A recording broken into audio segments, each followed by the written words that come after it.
is something you never really see on the road ever. A full DTM livery 190E build. Right, of course, this is a tribute to the famous cars from the 1990s that won all those races for AMG and for Mercedes. But this right here is a tribute built in Germany. So it was brought into the country in 2023. It was in Germany for a long, long time, but it's finally here. Taking this car for a cruise right now. It feels incredible. It has a very good exhaust note. You can hear it, very subtle, but still you can hear it right there. Very nice note, all right? And of course, it looks incredible on the road with this Hugo Boss Racing DTM livery. We put the Patina Collective on the hood. We put it all around. It had some different words when we got it, but we might bring it back to this original racing heritage and put the original sponsors. But for now, we have it as a Patina car and we're repping it for the brand. The car drives amazingly. I've taken this car up to 200 kilometers an hour on the highway. That's 120 miles an hour. So first thing you notice when you get into this car is how low it is. This thing is slammed to the ground. It barely makes clearance leaving the showroom, right? It's race spec, of course, slammed, so it's ready for racing in that sense. But you know, it's not so safe on these streets. You gotta be careful, you gotta watch the road, make sure you don't hit no potholes or anything like that. Luckily in Florida, we got some beautiful roads here. So we always love to take it out for some nice cruises to the beach. We have an AMG steering wheel right here. We have the Clarion stacks, reminiscent of the 80s builds from SGS. We got Recaro seats on the interior. Very, very mint condition seats. The car smells incredible inside. A lot of fresh leather work was done to this car in Germany.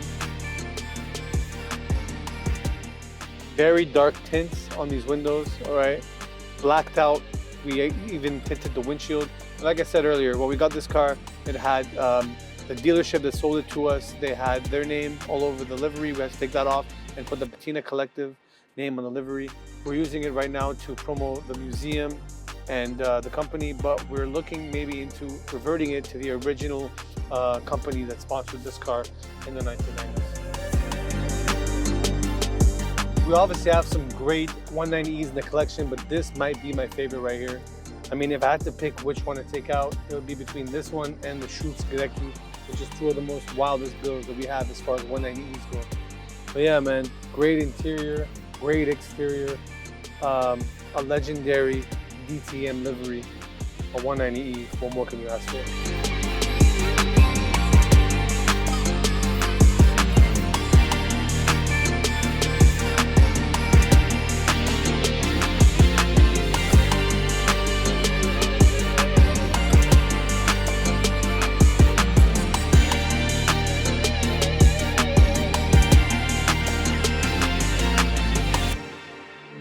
Now, the W201 was one of the most tuned and customized cars from the era of Mercedes in the 80s and 90s. But this one right here might be my favorite ever built and might take the cake. This is our 1990 190E DTM tribute build, adorned in the beautiful livery by Hugo Boss, and was in many, many races that won for AMG and Mercedes in the 80s and 90s. Let's take a closer dive at how they built this car in Germany and how it made its way to the kingdom of Boca Raton. This is a very common customization that they would do in the 80s and 90s, because the W201 would fit perfectly the C126 hood. And you can see right here, it's actually covering the headlights, and some of the headlights are actually under the grille. So what they would do is they would black out the headlights so it's not showing. Moving on to the side, guys, we see the Hugo Boss on the side of the livery and the Decra 10. That was for the Decra racing team, of course. And you see on the roof as well right here. And we see the Hugo Boss over here. When the car originally arrived, it had the dealership's name on the side of it. So we removed that. We put Patina Collective to represent the company and the upcoming museum, of course. But we might bring it back to the original livery from the time, which was the original sponsor of the car. Moving to the back of the car right here, guys, we come to this beautiful, insane Evo 2 wing. This is the biggest wing you could fit on a W201. And of course, it had to come off an Evo 2 and make its way to this tribute build. It makes the car look way more aggressive, much more incredible, and we love it. You can see the guy who did this put a lot of stickers everywhere. We have an AMG sticker on top of here. We have AMG decals all over the vehicle. They spared no stickers building this DTM race car.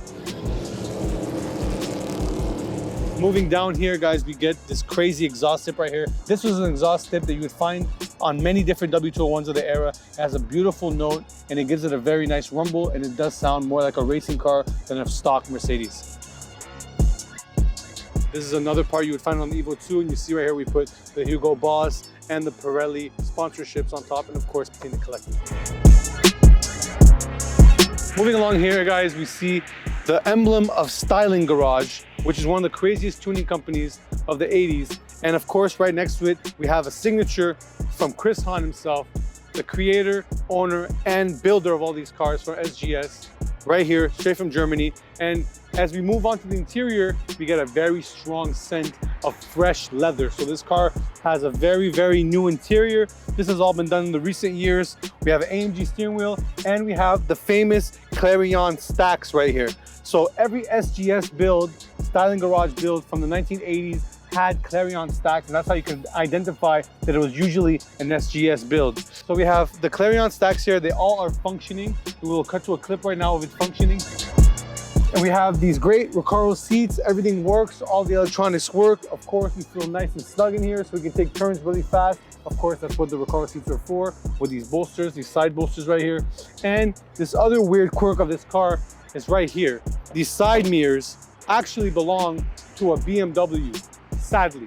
So the owner and builder of this car chose and opted out for these stylish BMW mirrors. They look more like racing mirrors. So I don't know, they fit the car pretty well. We don't mind. We don't like to change too much when the car arrives. We like to keep the original DNA of whoever built it, because it has a lot of character in it and a lot of history. All right, as we crouch down one more time around the car, we see a very low lip all around the car. That's on the side skirts, back bumper, and front bumper. It might look like a lip that might get damaged if it hits anything, but it's actually made out of rubber. So you're actually able to, you know, hit a few things here and there, and you will not damage your car, guys. As we move on to this engine bay, first sticker we notice when we open it is the Styling Garage sticker right here, once again representing SGS. Another indication that SGS might have had some work done to this car. We'll have to talk to Chris Hahn to get further clarification on that. But of course, we see an AMG engine here. We are not sure if this AMG engine has been tuned, but we see the AMG cover on the M103.